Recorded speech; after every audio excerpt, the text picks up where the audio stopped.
चल, तो last class में हम लोग लेक्चर 3 करंट का उसमें हम रिवाइज कर चुके थे, पोटेंशियोमीटर, मीटर ब्रिज, और हमने कुछ क्वेश्चन किए थे गैल्वेनोमीटर के। ठीक है, तो एक चीज़ बचती है which is your RC circuit, तो वो पढ़ते हैं और उसके बाद उसके कुछ क्वेश्चन देखेंगे और फिर स्टार्ट करेंगे हम लोग वेव ऑप्टिक्स। ठीक है, तो आरसी सर्किट में सबसे पहले दो चीजें हम पढ़ने जा रहे हैं। सबसे पहले है charging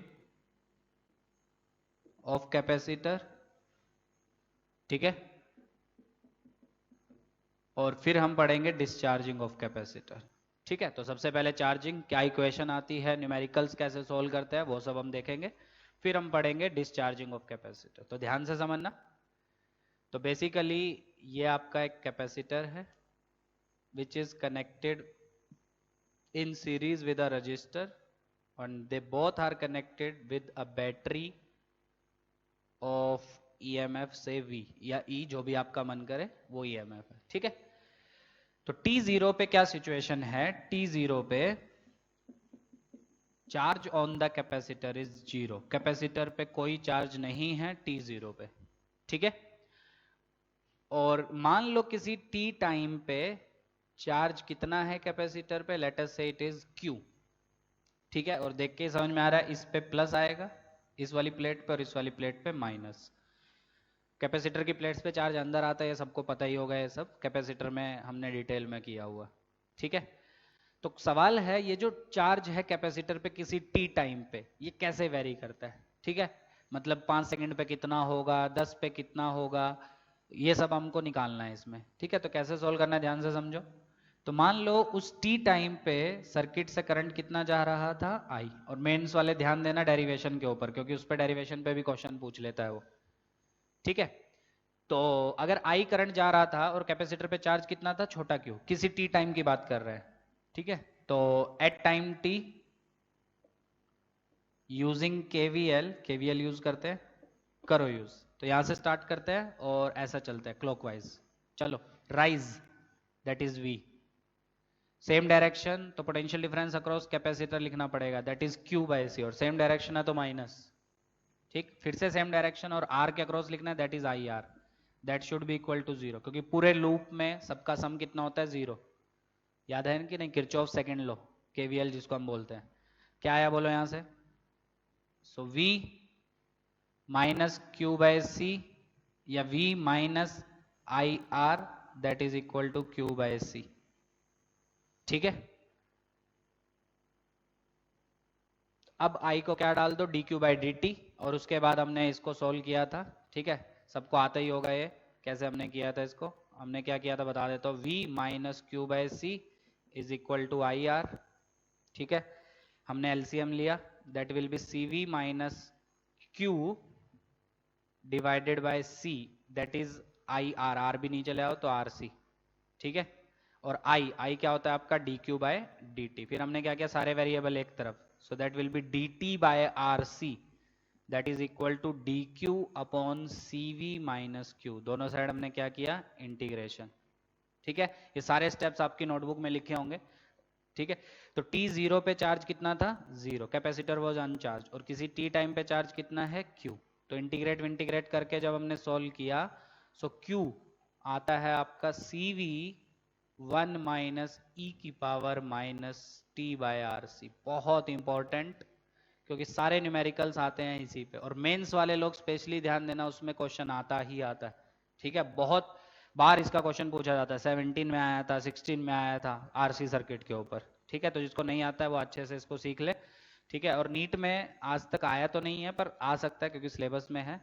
So basically charge on a capacitor in an RC circuit varies with time as Q is equal to CV into 1 - e⁻⁻t/RC, where t is time at which you want to calculate the charge on capacitor, C is capacitance of the capacitor, V is EMF of the battery, E भी बहुत book में आपको ई भी मिलेगा, ई लेना है ई ले लो, we लेना है वी ले लो, R is resistance of the resistor. ठीक है, तो जब हमने इसको इंटीग्रेट किया, ये सब आपकी नोटबुक में लिखा होगा, तो अभी हम इतना कुछ नहीं करेंगे। तो जब भी आपको किसी भी कैपेसिटर पे चार्ज निकालना है किसी टी टाइम पे, that charge is equal to CV, सबको याद होना चाहिए फॉर्मूला, इंटू 1 माइनस ई की power minus T by R C. अब आधे लोग कंफ्यूज रहते हैं कि सर एक फॉर्मूला और होता है इस चार्ज का। हाँ, तो दो फॉर्मूले होते हैं, एक होता है ड्यूरिंग चार्जिंग, एक है ड्यूरिंग डिस्चार्जिंग। तो हम जो पढ़ रहे हैं वो दैट इज ड्यूरिंग चार्जिंग, मतलब हम बैटरी लगा के कैपेसिटर को चार्ज करवा रहे हैं। तो चार्जिंग के वक्त आपको ये फॉर्मूला यूज करना है। एक और फॉर्मूला हम पढ़ेंगे बट वो डिस्चार्जिंग के टाइम होगा, ठीक है। So basically during the charging Q varies with time according to equation 1। ठीक, अब इसमें 3-4 चीजें और जो सबको आनी चाहिए क्योंकि उस पर भी क्वेश्चन आते हैं। अब क्वेश्चन उठता है कि चलो चार्ज तो हमने निकाल लिया, टाइम के साथ कैसे वेरी कर रहा है, करंट भी तो वेरी करेगा, ठीक है ना। तो करंट कैसे वेरी करेगा, obviously as I is equal to d Q by D t. तो इस इक्वेशन का डिफरेंशिएट करना पड़ेगा टाइम के साथ, बराबर। तो CV तो एज इट इज, वो तो एक कांस्टेंट है, अंदर वाले का करोगे 1 का हो जाएगा 0, माइनस ई की पावर का सेम होता है ई की power minus T by R C, पर अब अंदर वाले का भी होगा, तो minus T by R C का माइनस 1 बाई आर सी, क्योंकि आप टाइम के रिस्पेक्ट में कर रहे हो, ये सब आपको आता होगा। माइनस माइनस प्लस, सी से सी गायब, तो that will be V by R ई की power minus T by R C. So current varies with time according to equation 2 and charge varies with time according to equation 1। अब इससे क्या क्या हम interpret करेंगे वो थोड़ी देर बाद देखेंगे, अभी के लिए आपको ये आना चाहिए और रटना नहीं है। अब आधे लोग क्या है, ये भी रटेंगे ये भी रटेंगे, एक चीज रटो सिर्फ ये इक्वेशन आपको आनी चाहिए कि चार्जिंग के वक्त आपका चार्ज कैसे वेरी करता है टाइम के साथ, उससे आप करंट भी निकाल सकते हैं या उससे जो भी पूछा है वो भी आ सकता है आपका, ठीक है। अच्छा, अब इसमें 2-3 चीजें और देखते हैं। अब मुझे एक चीज बताओ, किसी भी टी टाइम पे क्या कैपेसिटर से चार्ज वेरी कर रहा है ना। तो कैपेसिटर के अक्रॉस पोटेंशियल डिफरेंस भी तो वेरी करेगा, VC potential difference across capacitor, बिल्कुल।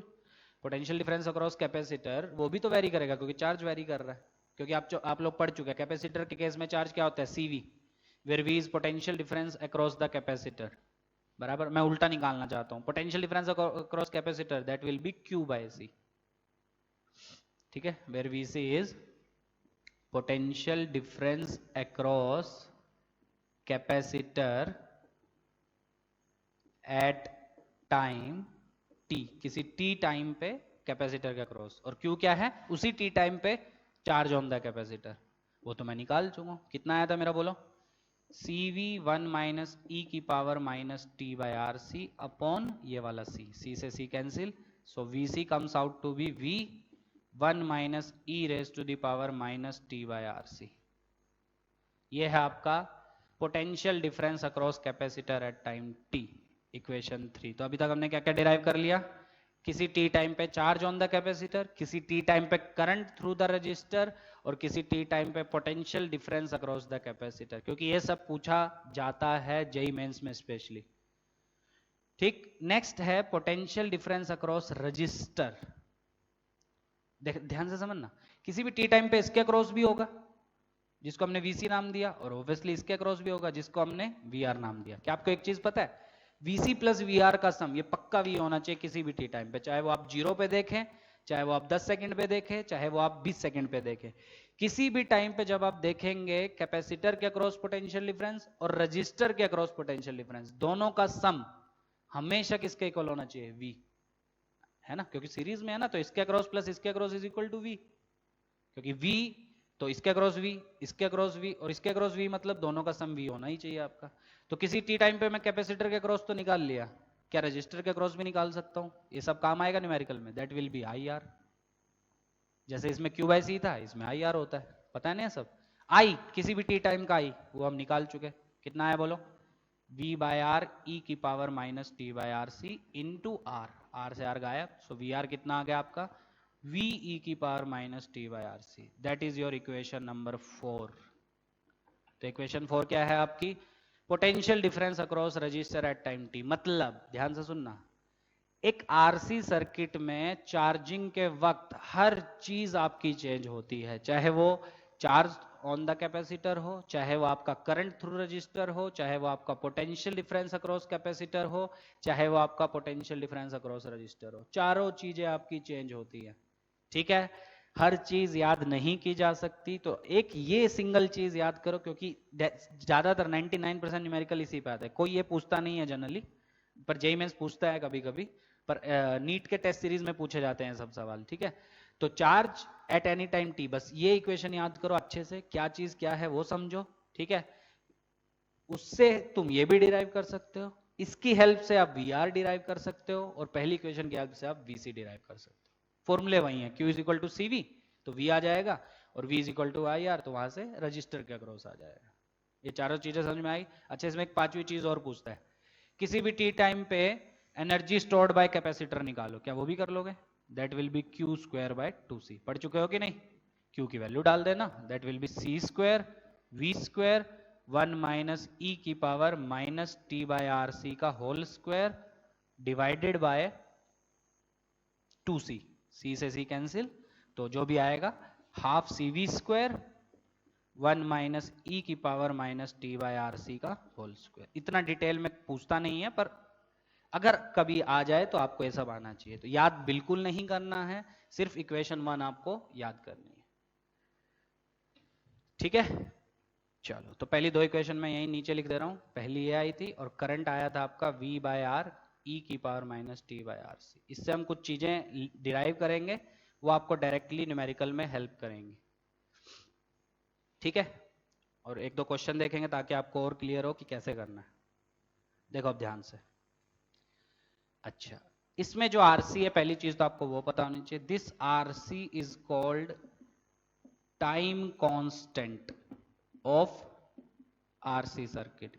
ये जो आपको टी के नीचे आरसी का प्रोडक्ट दिख रहा है, रजिस्टर और कैपेसिटर का, रेजिस्टेंस और कैपेसिटेंस का जो प्रोडक्ट है, that is called time constant of RC circuit. एक आरसी सर्किट का टाइम कांस्टेंट बोलते हैं। सिमिलरली हम एक एलआर सर्किट भी पढ़ेंगे, ठीक है। एक ईएमआई जब हम पढ़ेंगे उसमें एलआर सर्किट पढ़ेंगे, उसका टाइम कांस्टेंट अलग होता है, that is R by L, ठीक है। ये एल बाय आर जो भी होता है वो हम वहां डिराइव करेंगे, और इसका जो टाइम कांस्टेंट होता है दैट इज योर आरसी, ठीक है। वहां पे एल बाय आर होता है टाइम कांस्टेंट, ठीक है।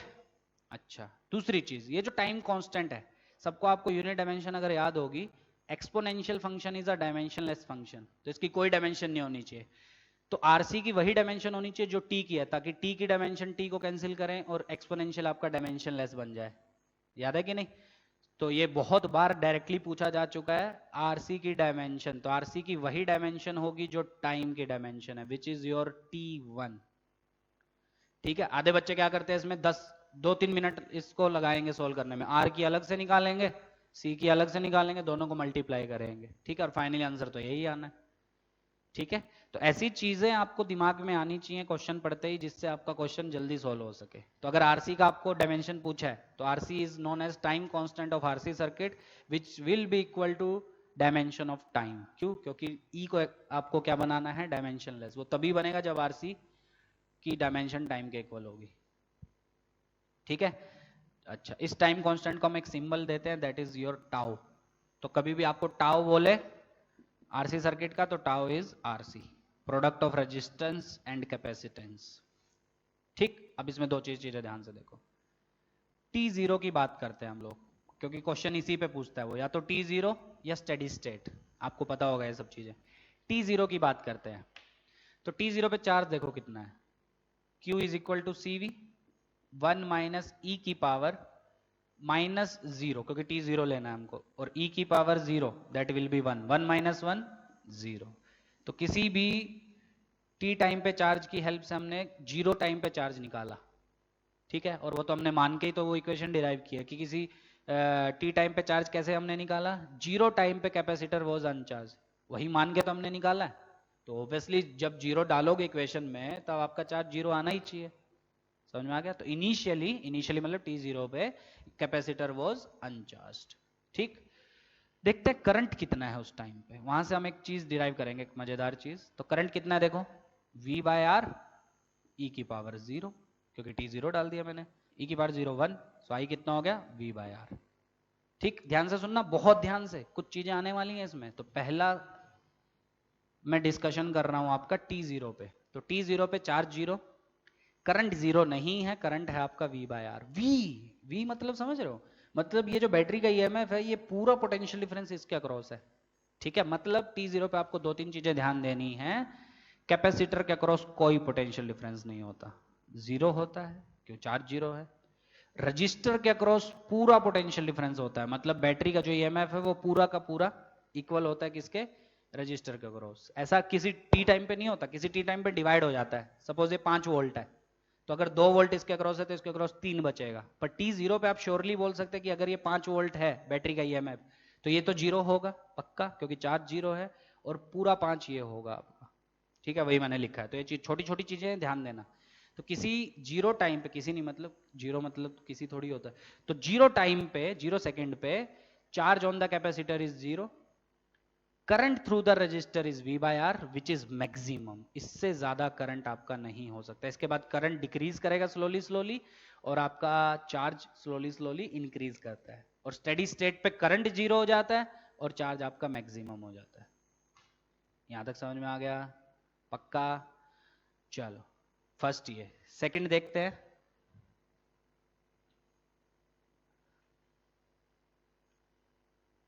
सेकंड चीज देखते हैं इसकी। तो सेकंड क्या है, एक टाइम आता है आपका 5 RC, ठीक है, क्योंकि ये न्यूमेरिकल्स में डायरेक्टली पूछा जा चुका है। चलो पहले आरसी की बात करते हैं। एक टाइम आता है आपका आरसी, ठीक है, उस पर देखते हैं कितना चार्ज है आपका। तो CV 1 माइनस ई की पावर माइनस टी, टी को मैंने ले लिया आरसी, डिवाइड बाय आरसी, कितना हो गया बोलो? CV ई की पावर -1, सिंप्लीफाई करोगे तो E -1/1, तो CV इज 2.718, तो 1.718 अपॉन 2.718, ये 63.7 आता है शायद। ठीक है, कैलकुलेटर में एक बार कर लेना, जो भी आएगा। 1.718 डिवाइडेड बाय 2.718, 63.2। ठीक है, ठीक है, मतलब क्या, ध्यान से सुनना, ये डायरेक्टली पूछा जा चुका है जेई मेंस में और एडवांस में। क्या क्या है डायरेक्टली रिजल्ट? ठीक है, नीट वाले भी लोग याद करना। एक टाइम कांस्टेंट में, क्योंकि मैंने टाइम क्या लिया, RC, RC is one time constant. एक टाइम कांस्टेंट में आपका जो चार्ज है कैपेसिटर पे, वो हो जाता है 63.2% ऑफ क्या, मैक्सिमम चार्ज जो उस पे होने वाला है। मैक्सिमम चार्ज कब होने वाला है? स्टेडी स्टेट पे। स्टेडी स्टेट पे क्या होगा, इससे कोई करंट नहीं, तो इसके अक्रॉस कोई पोटेंशियल डिफरेंस नहीं, तो पूरा V का V इसके अक्रॉस हो जाएगा बराबर, और इसके अक्रॉस V हो जाएगा, तो चार्ज कितना हो जाएगा? CV। तो CV इज मैक्सिमम चार्ज। दो चीजें ध्यान देना, CV is maximum charge which will be attained at steady state, and V by R is maximum current which is attained at t is equal to 0। तो t0 पे current maximum होता है, charge zero होता है, और steady state पे current zero होता है और चार्ज मैक्सिमम होता है। और मैक्सिमम चार्ज की value that will B CV, और मैक्सिमम करंट की value that will be V by R। ठीक है, कब क्या हो रहा है समझ में आ रहा है सबको? ठीक, तो ये आएगा आपका 0.632, 63.2 नहीं, 0.632, मतलब 63.2%। ठीक है, तो charge will be 63.2% of CV। CV is maximum charge. तो एक टाइम कांस्टेंट कैसे डिफाइन किया जाता है? A time constant is the time in which capacitor gets 63.2% charge of maximum. ठीक है, और एक और टाइम आता है इसमें, t is equal to 5 RC, RC का 5 गुना, तो उस टाइम चार्ज कितना हो जाएगा? CV 1 माइनस ई की power minus t, 5 RC by RC। Solve कर लोगे इसको, ये 99 पॉइंट समथिंग आता है, ये भी आपको नोटबुक में लिखवाया होगा, मतलब 99.9 कुछ आता है। मतलब क्या मानते हैं हम कि इस टाइम पे, मतलब टाइम कांस्टेंट का 5 गुना, 5 RC, 5 टाइम कांस्टेंट के इक्वल जब टाइम होगा, जब टाइम 5 टाइम कांस्टेंट्स के इक्वल होगा, तब आपका कैपेसिटर फुली चार्ज हो जाता है। ठीक है, ये हम मानते हैं थ्योरेटिकली। ठीक है, वैसे एक्चुअल में तो देखोगे, अगर निकालने बैठोगे तो t इनफाइनाइट पे आपका आएगा। चार्ज CV कब आएगा? जब t इनफाइनाइट लोगे, e की पावर माइनस इन्फिनिटी 0, तो q तब आपका CV आएगा। पर मानने के लिए हम क्या मानते हैं, 5 टाइम कांस्टेंट में आपका जो चार्ज है वो मैक्सिमम हो जाता है। ठीक है, तो ग्राफ कुछ ऐसा आता है आपका। ठीक है, किसका ग्राफ है? Charge versus time. तो t0 पे चार्ज जीरो, यहां कहीं विच इज टाउ RC, यहां पे चार्ज आपका हो जाता है 0.632 times of maximum which is CV। और यहां कहीं विच इज 5 RC 5 टाउ, यहां पे आपका चार्ज लगभग 100% हो जाता है, दैट इज 99। इसको हम बोलते हैं स्टेडी स्टेट। तो steady state is basically the time at which capacitor gets fully charged, मतलब कितना चार्ज, CV।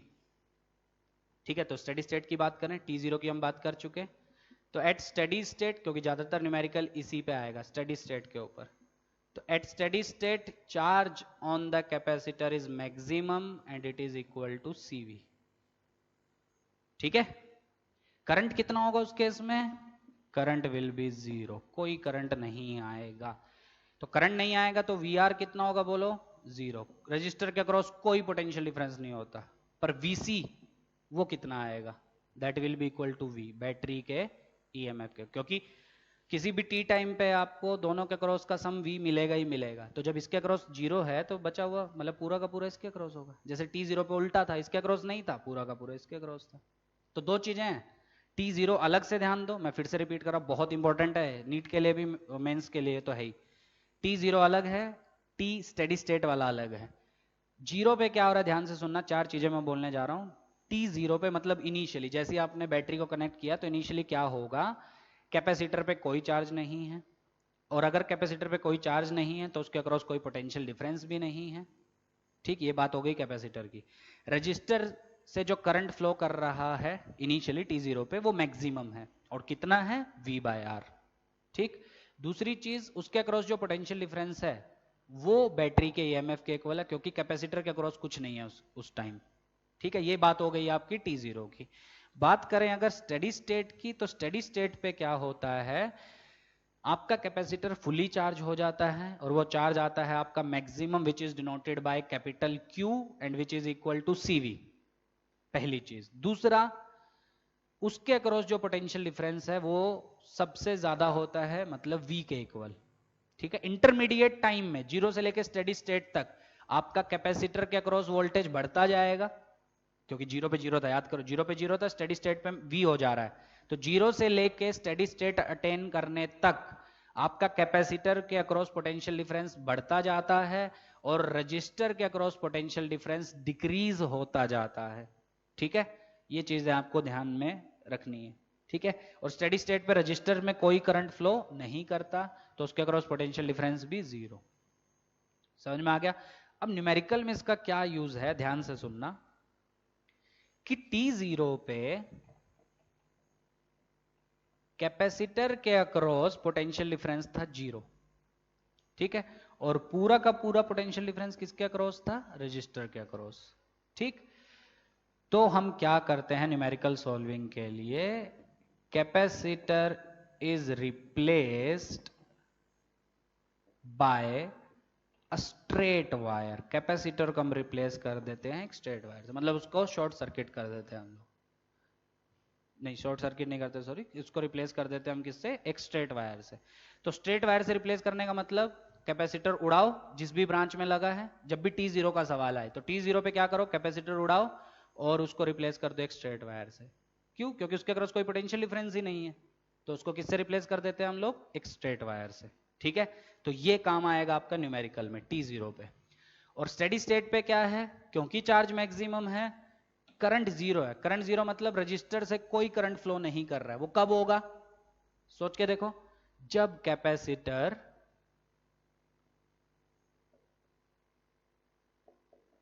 इज रिमूव्ड या इज शॉर्ट सर्किटेड।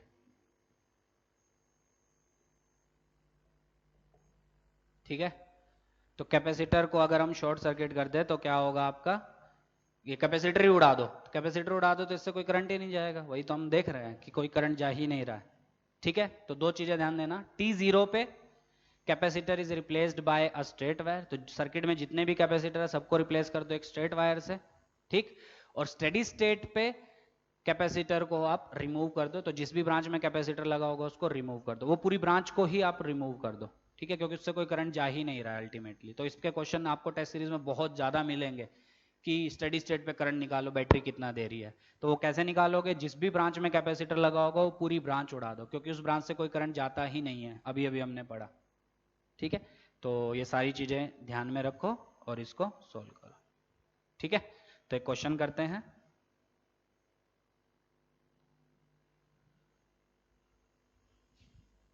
ठीक है, क्वेश्चन क्या है, क्वेश्चन से और क्लियर होगा। तब तक इसको अच्छे से देख लो कि हमने क्या क्या अभी पढ़ा।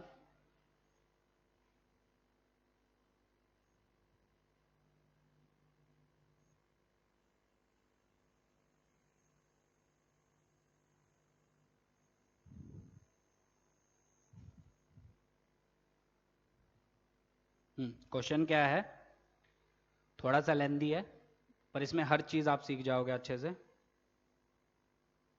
ये 1 वोल्ट, ये 2 ओम, ये 1.5 वोल्ट, ये 2 माइक्रोफैराड। ठीक है, ये आपका है 2 वोल्ट और ये आपका है 2 ओम। ठीक है, क्वेश्चन है फाइंड द चार्ज इन या charge on 2 microfarad capacitor eight steady state.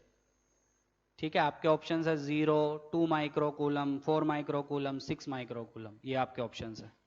ठीक है, तो जिसको आता है वो पॉज करके ट्राई करो, मैं यहां पे करवा रहा हूं।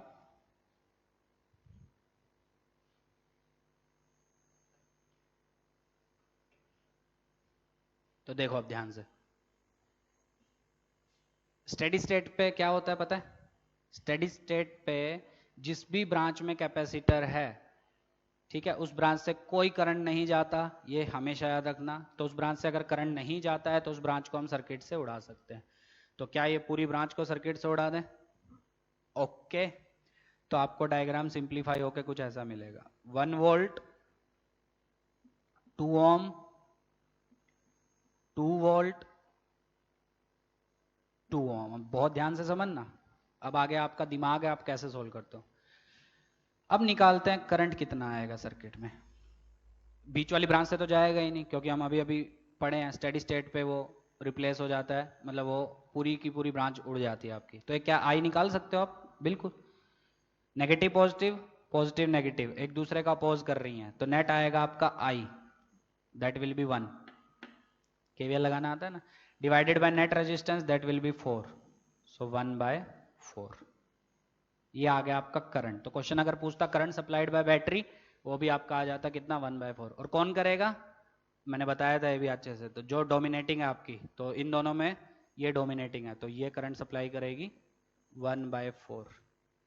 ठीक है, इससे कोई नहीं जाएगा, ये ऐसा गया और वापस ऐसा आ जाएगा। ठीक, 1/4 कैसा आया समझ में आ रहा है? नेगेटिव पॉजिटिव, पॉजिटिव नेगेटिव एक दूसरे का अपोज कर रही हैं, तो 2 - 1 नेट ईएमएफ विल बी 1। सीख चुके हैं ना, EMF in series, cells in series. अब देखो ध्यान से, अब मुझे क्या निकालना है, इससे चार्ज। तो इससे चार्ज निकालने के लिए मुझे चाहिए इसके अक्रॉस पोटेंशियल डिफरेंस, क्योंकि चार्ज क्या होता है कैपेसिटर पे, सीवी।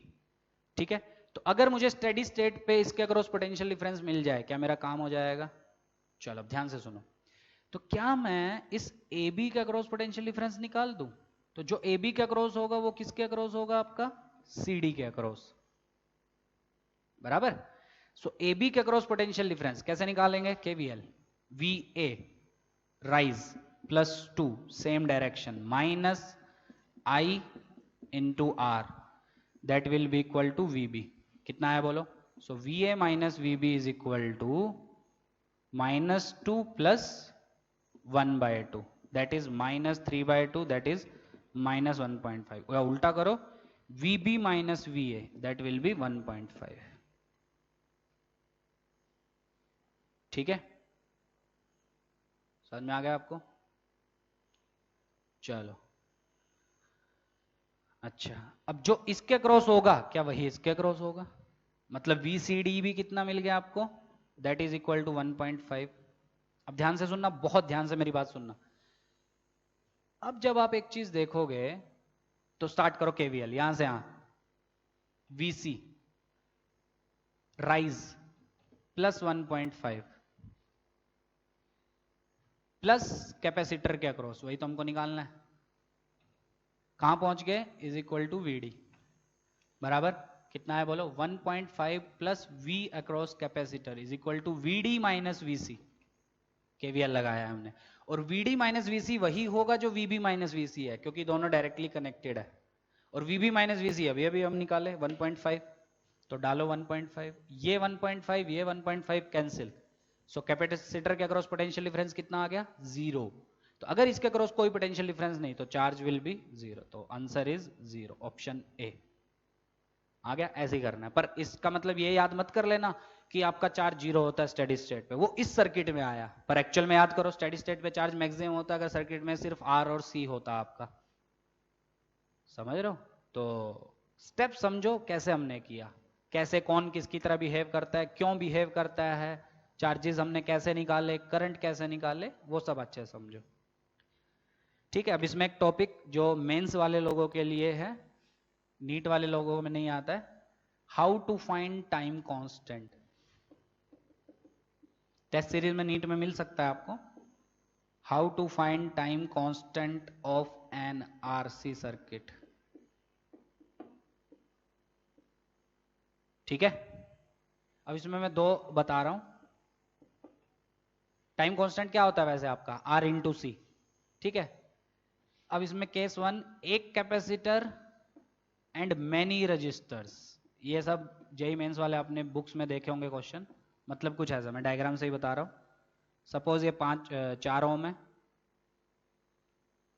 ये आपकी बैटरी है 2 वोल्ट, ये आपका 4 ओम, ये आपका कैपेसिटर 2 माइक्रोफैराड, और ये है सपोज आपका 2 ओम ले लेते हैं। क्वेश्चन है कि टाइम कांस्टेंट निकालो इस सर्किट का। ठीक है, तो आधे लोगों को इसमें बहुत तकलीफ होती है कि कैसे निकालते, और स्पेशली जेई मेंस में क्वेश्चन आते हैं इसके। ठीक है, चलो अब देखो ध्यान से करना क्या है। जब एक कैपेसिटर और बहुत सारे रजिस्टर हो, एक कैपेसिटर एक रजिस्टर, तब तो directly R into C, resistance multiplied by capacitance. पर अगर एक कैपेसिटर बहुत सारे रजिस्टर हो, या दूसरा केस हम पढ़ेंगे एक रजिस्टर और बहुत सारे कैपेसिटर हो, तब क्या करना है। तो स्टेप क्या, ध्यान से सुनना। सबसे पहले तो जितनी भी बैटरीज हैं सबको रिप्लेस कर दो एक वायर से, किया।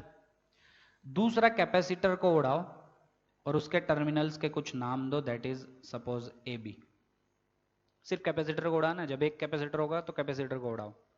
ठीक, अब स्टेप नंबर 3 क्या है, ए बी के अक्रॉस आर इक्विवेलेंट निकालो। ए बी के अक्रॉस मतलब कैपेसिटर उड़ाया आपने, कैपेसिटर उड़ा के उसके टर्मिनल के अक्रॉस क्या निकालना है आपको, रेजिस्टेंस, इक्विवेलेंट रेजिस्टेंस। ठीक, कैसे निकालोगे, ए बी के अक्रॉस रेजिस्टेंस, क्या 4 और 4 उसके लिए पैरेलल हो जाएगा, 4 4 पैरेलल 2। ठीक, तो क्या बनेगा सर्किट, कुछ ऐसा सिंप्लीफाई हो जाएगा, ए बी और ये दोनों सिंप्लीफाई होके 2 ओम, और ये बचा आपका 2 ओम। अब बताओ ये 2 ये 2 किस में हो जाएंगे, सीरीज। सो आर इक्विवेलेंट कितना हो जाएगा आपका, 4 ओम। तो टाइम कांस्टेंट कितना, R equivalent into C. R equivalent is 4, C आपका था ही पहले, कितना था सी, मैंने कितना लिया था, जो भी है उड़ा दिया मैंने, 2 फैराड ले लो, तो कितना हो जाएगा आपका टाइम कांस्टेंट 8।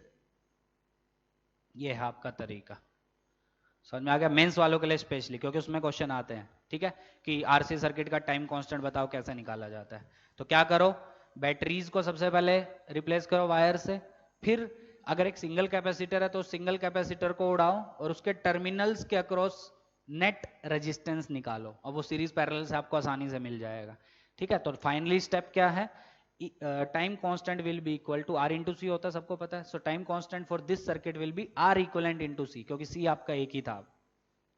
ठीक है, और सेकंड इसमें आता है, सेकंड आता है इसमें एक रजिस्टर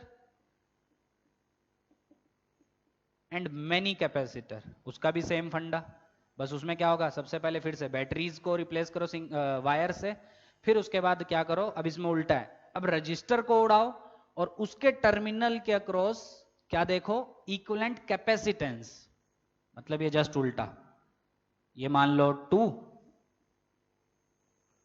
ये बैटरी, ये 2, ये 5, और ये मान लेते हैं 4। क्वेश्चन है इक्विवेलेंट टाइम मतलब टाइम कांस्टेंट निकालो इस सर्किट का। तो स्टेप क्या है, इसको रिप्लेस करो वायर से, और ये जो सिंगल रजिस्टर है इसको उड़ाओ और इसके टर्मिनल के अक्रॉस पोटेंशियल डिफरेंस क्या निकालो। अब निकालना है आपको equivalent capacitance. So finally time constant will be R into C equivalent. होता है आरसी है आपका, पर इस बार बहुत सारे कैपेसिटर लगने की वजह से सी इक्विवेलेंट। अब ए बी के क्रॉस इक्विवेलेंट निकाल लोगे, 2 2 पैरेलल, पर पैरेलल का रिजल्ट अलग होता है कैपेसिटर में। 2 2 पैरेलल मतलब ऐड होंगे, दैट विल बी 4 4 4 सीरीज हो जाएगा, तो कितना हो जाएगा 2। So time constant will be R 5 ohm into 2, that will be 10। अब यूनिट देख लेना जो भी आएगी, ठीक है। तो ये है आपका टाइम कांस्टेंट आरसी सर्किट का कैसे निकालना है। तो हमने आरसी सर्किट का सब कुछ पढ़ लिया, चार्जिंग का भी, डिस्चार्जिंग बचा है वो मैं डायरेक्ट बताऊंगा क्योंकि उसमें ज़्यादा कुछ है नहीं, ठीक है। तो चार्जिंग में चार्ज कैसे वेरी करता है, करंट कैसे वेरी करता है, पोटेंशियल कैसे वेरी करता है, ठीक है, एनर्जी स्टोर कैसे वेरी करती है, सब मैंने अच्छे से आपको सिखा दिया, ठीक है। तो न्यूमेरिकल अगर उसका आ भी गया तो उसको देख लेना, ठीक। सेकंड है इसमें डिस्चार्जिंग ऑफ कैपेसिटर। मतलब इनिशियली फुल्ली चार्ज था, अब वो डिस्चार्ज कर रहा है आपका, डिस्चार्जिंग। मतलब ये आपका रजिस्टर और ये आपका कैपेसिटर किसके थ्रू डिस्चार्ज हो रहा है, रजिस्टर के थ्रू डिस्चार्ज हो रहा है आपका।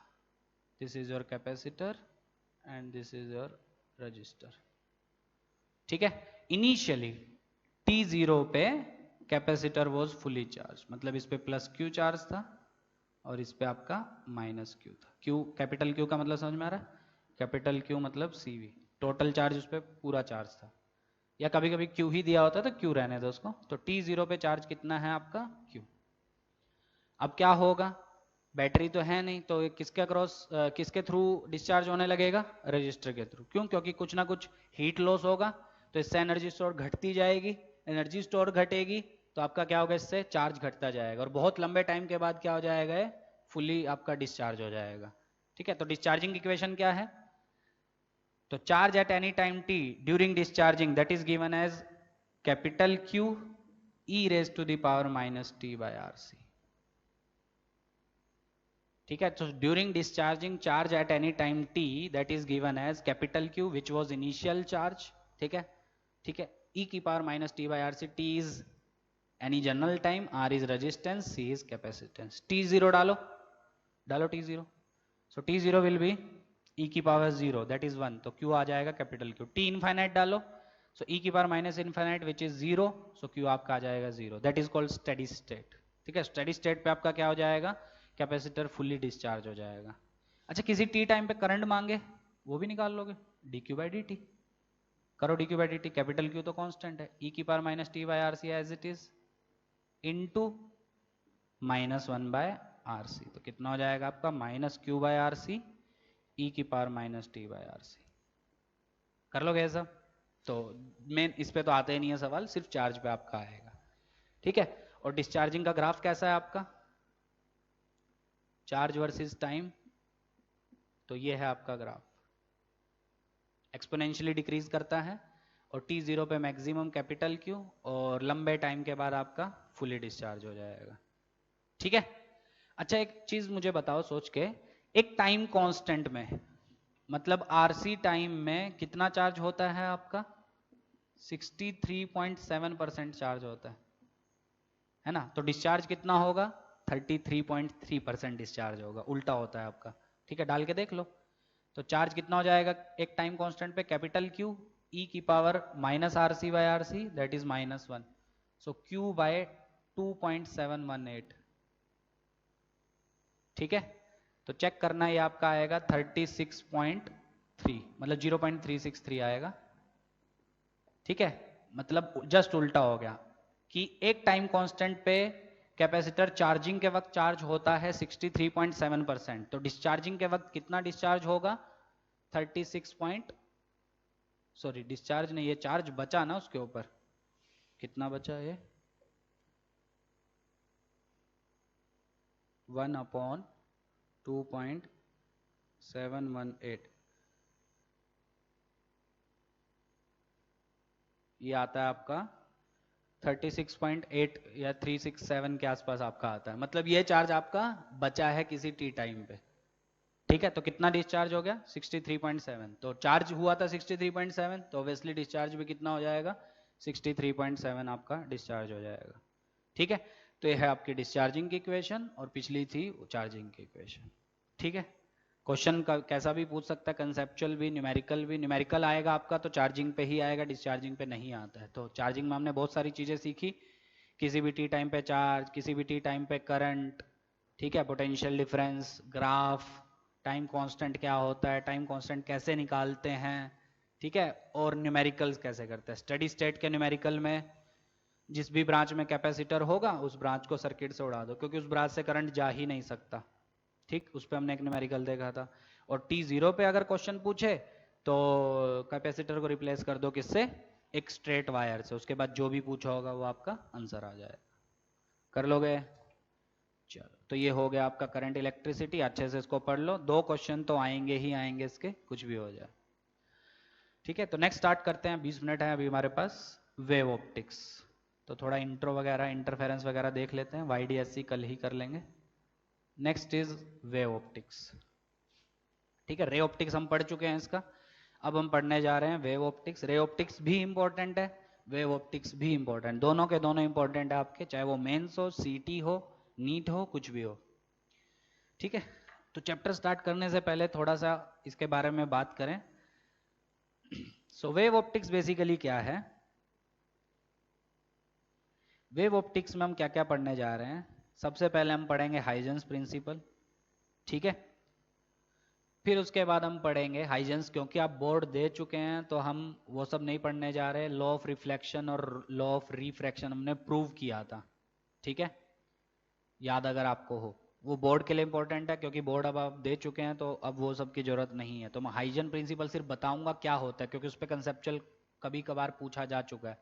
ठीक है, फिर उसके बाद हम पढ़ेंगे इंटरफेरेंस।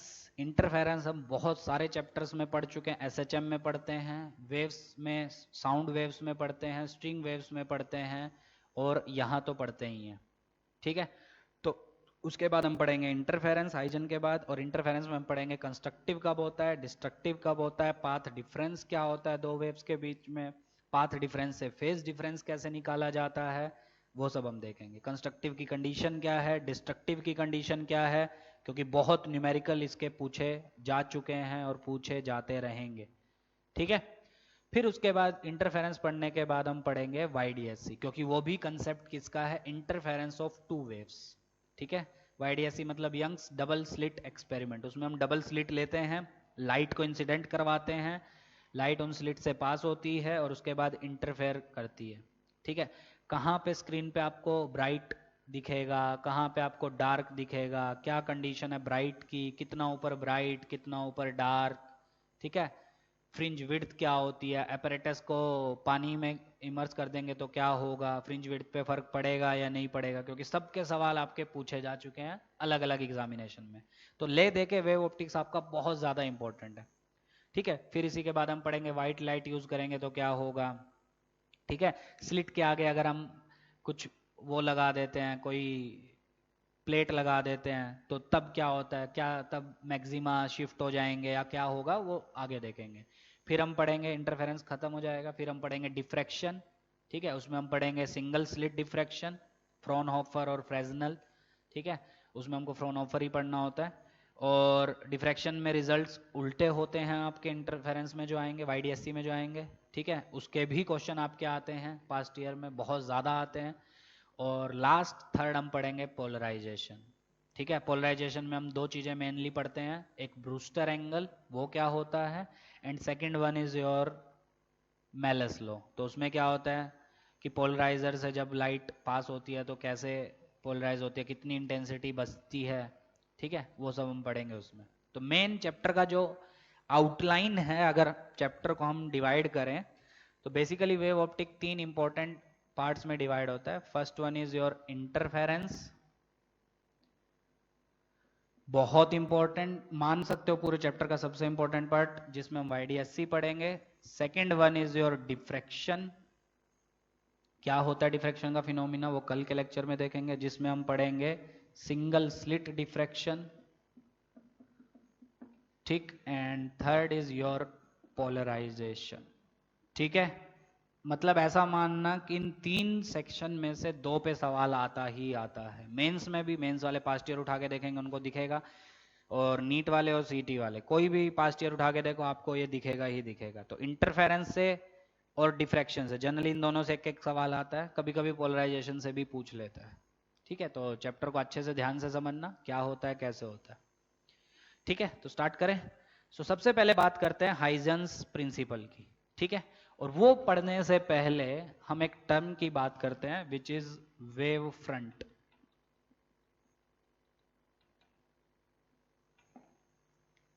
ठीक है, तो हाइजन प्रिंसिपल पढ़ने से पहले हम एक टर्म की बात करते हैं which is your wave front.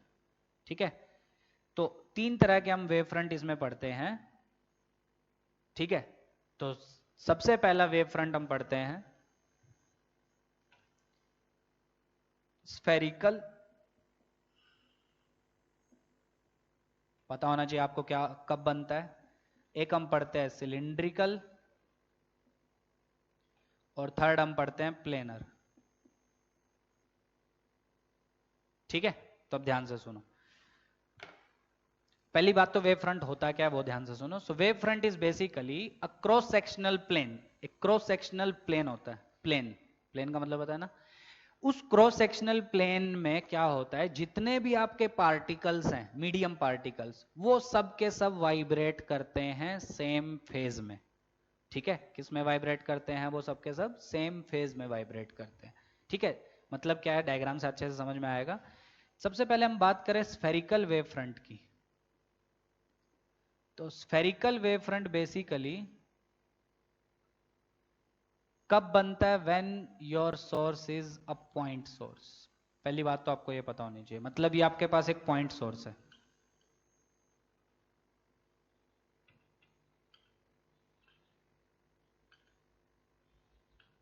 तो स्फेरिकल वेव फ्रंट कैसा होता है आपका, स्फेरिकल वेव फ्रंट आपका ये होता है।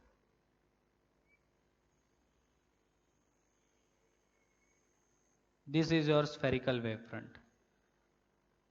ठीक है, तो एक पॉइंट सोर्स के लिए, आपका पॉइंट सोर्स है, एक पॉइंट सोर्स के लिए आपका एक स्फेरिकल वेव फ्रंट बनता है। मतलब क्या होता है इसका, इस पे जितने भी मीडियम पार्टिकल है, ये ये ये जितने भी हैं, सब के सब, पहली चीज तो इस पॉइंट सोर्स से सेम डिस्टेंस पे हैं, दूसरी चीज सबके सब सेम फेज में है। ठीक है, तब ये जो वेव फ्रंट आपका बनता है that is your spherical wave front. कुछ टाइम के बाद ये आपका वेव फ्रंट होगा। जैसे जैसे लाइट आगे प्रोपागेट कर रही है, आपका वेव फ्रंट भी प्रोपागेट करता है। तो wave front basically it propagates with speed of light. तो लाइट जैसे जैसे आगे बढ़ेगी, हर डायरेक्शन में लाइट जा रही है, एक पॉइंट सोर्स से हर डायरेक्शन में लाइट जा रही है। ठीक है, तो जब आप सारे ये मीडियम पार्टिकल्स को देखोगे, सब के सब सेम फेज में वाइब्रेट कर रहे हैं, तो इस क्रॉस सेक्शनल प्लेन को वेव फ्रंट बोला जाता है, और स्फेरिकल शेप का है, इसलिए it is called spherical wave front. ठीक है, सो बेसिकली एक वेव फ्रंट पे जितने भी मीडियम पार्टिकल्स होते हैं, सब के सब वाइब्रेट इन सेम फेज। ठीक है, that is called your wave front. So it is basically a cross sectional plane in which all the medium particles vibrate in same phase। ठीक है, 3 तरह का होता है, spherical which is observed in the या which is formed in the case of a point source of light। Second one is cylindrical. ठीक है, वो भी मैं बना देता हूं। सो सिलिंड्रिकल कब बनता है आपका wave front, cylindrical wave front is formed when your source is a line source. मतलब मेरे पास एक लाइन सोर्स है लाइट का, ये कुछ ऐसा, ये मेरे पास एक लाइन सोर्स है लाइट का। इस केस में जो वेव फ्रंट बनेगा that is your spherical wave front. कैसे, हर डायरेक्शन में लाइट जाएगी, भेज दो हर डायरेक्शन में।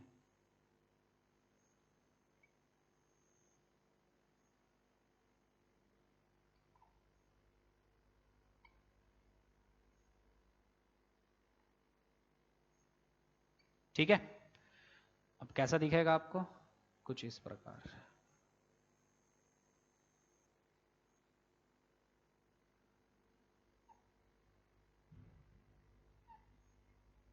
ठीक है, कैसा वेव फ्रंट बना आपका, सिलिंड्रिकल वेव फ्रंट। तो कब बनता है, when your source of light is a line source. ठीक है, थोड़ी देर बाद लाइट आगे ट्रेवल करेगी, उसके साथ आपका वेव फ्रंट भी आगे ट्रेवल करेगा।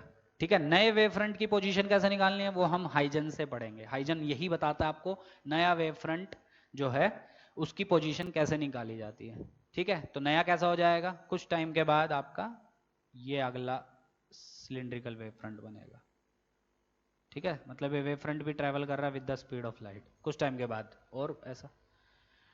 और लास्ट प्लेनर कब बनता है, when your source of light is a distant source. ठीक है, बहुत दूर है आपका सोर्स।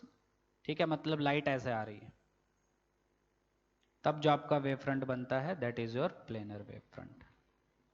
ठीक है, मतलब इस पे जितने भी मीडियम पार्टिकल हैं सब के सब सेम फेज में कुछ टाइम के बाद यहां। ठीक, खत्म। समझ में आ गया सबको? सो वेव फ्रंट क्या होता है। ठीक है, चलो तो इसको अच्छे से नोट करना कर लो, वैसे कर ही रखा होगा सबने। अब आगे बढ़ते हैं, next is your Huygens principle. तो हाइजन आज करते हैं और उसके बाद इंटरफेरेंस स्टार्ट करते हैं। क्या होता है तो हाइजन प्रिंसिपल।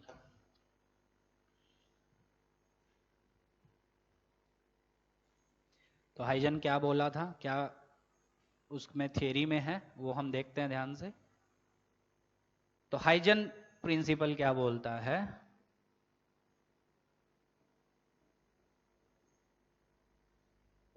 हाइजन्स थियरी। तो क्या होता है ध्यान से समझना, every particle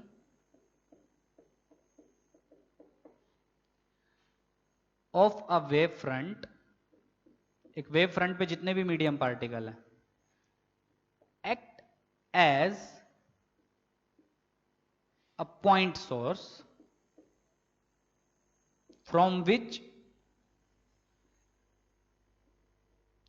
spheric, point source से क्या होता है, स्फेरिकल वेव फ्रंट प्रोड्यूस होते हैं। मतलब एक वेव फ्रंट पे, जैसे सपोज ये एक प्लेनर वेव फ्रंट है, इस पे ये जितने भी पार्टिकल्स हैं सब के सब अब काम करेंगे एक नए पॉइंट सोर्स का। समझ में आ रहा है, सब के सब काम करेंगे एक नए पॉइंट सोर्स का, जिससे क्या निकलेगा आपका spherical wave front. Point source से क्या निकलता है, spherical wave front. So every particle of a wave front acts as a point source from which spherical wave fronts are produced. और इन स्फेरिकल वेव फ्रंट्स को हम एक नाम बोलते हैं, that is called secondary wavelets. ये पता ही होगा सबको। ठीक है, so every particle of a wave front acts as a point source from which spherical wave fronts are produced, which are called secondary wavelets. ठीक है, second, the shape of new wave front. मतलब इनसे जो ये जो spherical wave front का काम किए, तो इसकी वजह से जो नया वेव फ्रंट बनेगा वो कैसे ऑब्टेन किया जा सकता है, इसमें दो ही पॉइंट्स है, दोनों आपको याद होंगे। The shape of new wave front can be obtained by drawing a common tangent at secondary wavelets. ये जो आपके सेकेंडरी वेवलेट्स हैं, इन सब पे अगर आप एक कॉमन टेंजेंट ड्रॉ कर दो तो वो आपको क्या दे देगा, नई शेप दे देगा किसकी, वेव फ्रंट की। जैसे प्लेनर में ही समझते हैं, ध्यान से समझना। ये प्लेनर सबको दिख रहा है, चलो ध्यान से देखो। ये था आपका ओरिजिनल वेव फ्रंट। ठीक है, प्लेनर वेव फ्रंट था आपका। स्फेरिकल से भी कर सकते हो आप, ठीक है, पर पहले इससे ही देखते हैं। प्लेनर से पहले समझते हैं, फिर स्फेरिकल से भी समझेंगे, मजा आएगा। सो प्लेनर वेव फ्रंट ये आपका ओरिजिनल वेव फ्रंट था। अब हाइजन प्रिंसिपल क्या बोलता है, इस पे जितने भी पार्टिकल है, ये हो गया, ये हो गया, ये हो गया, अब ये सब के सब काम करेंगे एक नए सोर्स ऑफ लाइट का। ठीक है, किसका काम करेंगे, नए सोर्स ऑफ लाइट का। और कैसे सोर्स, पॉइंट सोर्स। और सबको पता पॉइंट सोर्स से कैसी वेव फ्रंट्स निकलती हैं, स्फेरिकल। तो इनसे आपकी ये निकली स्फेरिकल वेव फ्रंट्स। ठीक, ध्यान से समझो, मजा आएगा।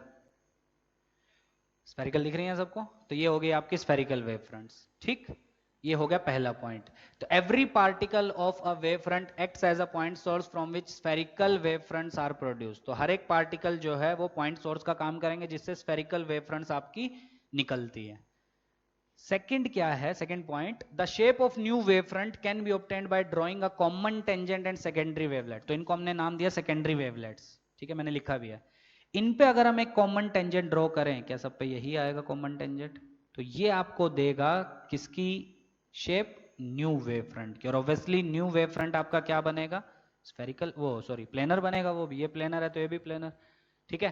कितने टाइम बाद अगर ये t जीरो पे है तो ये टाइम कितना होगा, ये distance divided by speed of light, क्योंकि ये स्पीड ऑफ लाइट से प्रोपेगेट आपका करता है, ठीक है। So if this distance is d, then if this wavefront is formed at t0 and this is formed at t, then t can be given as distance d divided by speed of light which is c.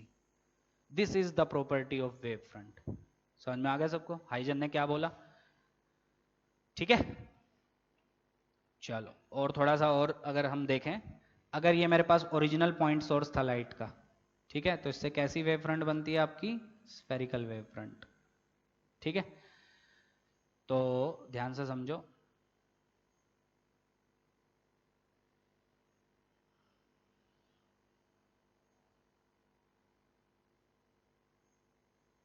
देखो समझ में आ रहा है सबको। अच्छा, अब Huygens ने क्या बोला, इस पे जितने भी मीडियम पार्टिकल है सब के सब काम करेंगे किसका, नए सोर्स का, नए पॉइंट सोर्स का, जिनसे क्या निकलेंगी आपकी, जिनसे निकलेंगी आपकी स्फेरिकल वेव फ्रंट्स, ठीक है। मैं पूरा नहीं बना रहा हूं,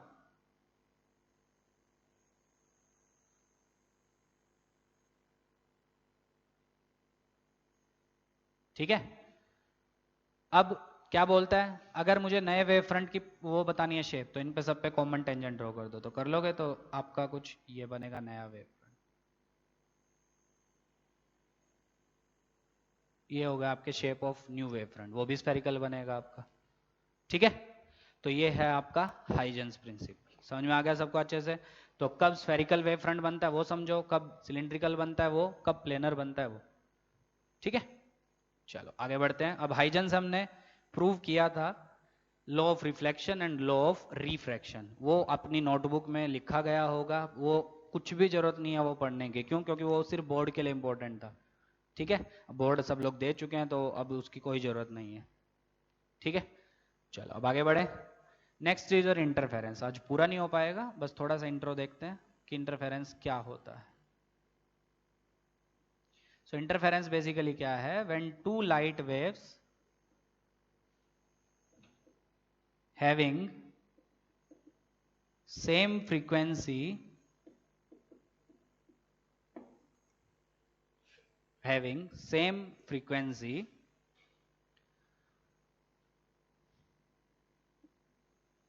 superpose on each other,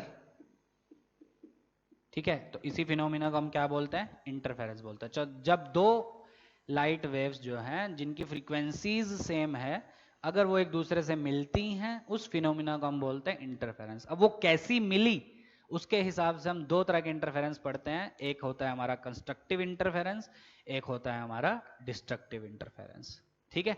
तो कंस्ट्रक्टिव कब मिलेंगी वो हम देखेंगे नेक्स्ट लेक्चर में, डिस्ट्रक्टिवली कब मिलेंगी वो हम देखेंगे नेक्स्ट लेक्चर में, ठीक है। तो आज यहीं पे इतना ही खत्म करते हैं। तो नेक्स्ट लेक्चर में हम इंटरफेरेंस देखेंगे, कंडीशंस, क्योंकि लगभग मोस्टली स्टूडेंट्स को उसी में डाउट है, उसके क्वेश्चंस बहुत कम सॉल्व हो पाते हैं कि इंटरफेरेंस के क्वेश्चंस कैसे सॉल्व करने हैं, ठीक है। तो कंस्ट्रक्टिवली कम मिलती हैं, कंडीशन डिराइव करेंगे, डिस्ट्रक्टिवली कम मिलती है वो देखेंगे, फिर उसके बाद हम पढ़ेंगे YDSC, ठीक है। YDSC में ज़्यादा टाइम नहीं लगेगा, कल के लेक्चर में हो जाएगा। और लास्ट लेक्चर में हम पढ़ेंगे डिफ्रैक्शन और पोलराइजेशन, वो दोनों छोटे हैं तो वो एक ही लेक्चर में खत्म करेंगे। तो परसों के लेक्चर में वो पूरा चैप्टर खत्म हो जाएगा, फिर हम अगला चैप्टर स्टार्ट करेंगे जो आपको प्लान में दिया गया है, ठीक है।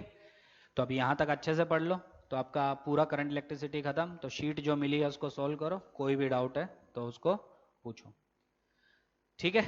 तो वेव ऑप्टिक्स जो हम अभी पढ़ रहे हैं वो भी बहुत ज़्यादा इंपॉर्टेंट है आपका, ठीक है। उससे भी क्वेश्चंस आपके आते हैं तो अच्छे से उसको रिवाइज करो। और दूसरी चीज़, बहुत सारे फॉर्मूले हैं इस चैप्टर में, ठीक है। YDSC में फॉर्मूले हैं, डिफ्रैक्शन आएगा उसमें फॉर्मूले हैं, ठीक है, वो सब याद करने ही पड़ेंगे, कोई चॉइस नहीं है, क्योंकि डायरेक्टली क्वेश्चंस आपके फॉर्मूला बेस्ड आते हैं एग्जाम्स में।